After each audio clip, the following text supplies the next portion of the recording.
ശമൂവേൽ ദീർഘദർശിയുടെ 1-ാം പുസ്തകം 20-ാം അധ്യായം 35 മുതൽ 42 വരെ തിരുവചനങ്ങൾ.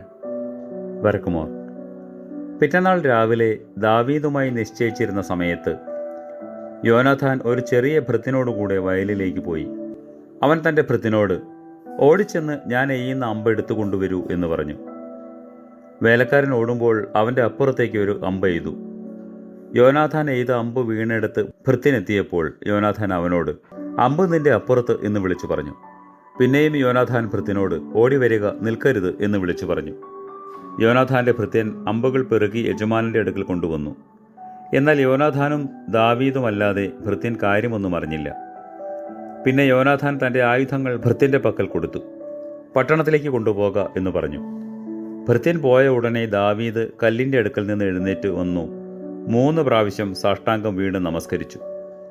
അവർ തമ്മിൽ ചുംബനം ചെയ്ത് കരഞ്ഞു. ദാവീദോ ഉച്ചത്തിൽ കരഞ്ഞുപോയി.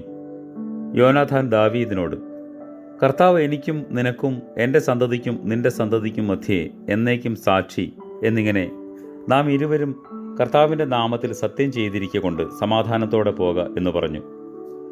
അങ്ങനെ അവൻ എഴുന്നേറ്റ് പോയി. യോനാഥാൻ പട്ടണത്തിലേക്ക് പോന്നു.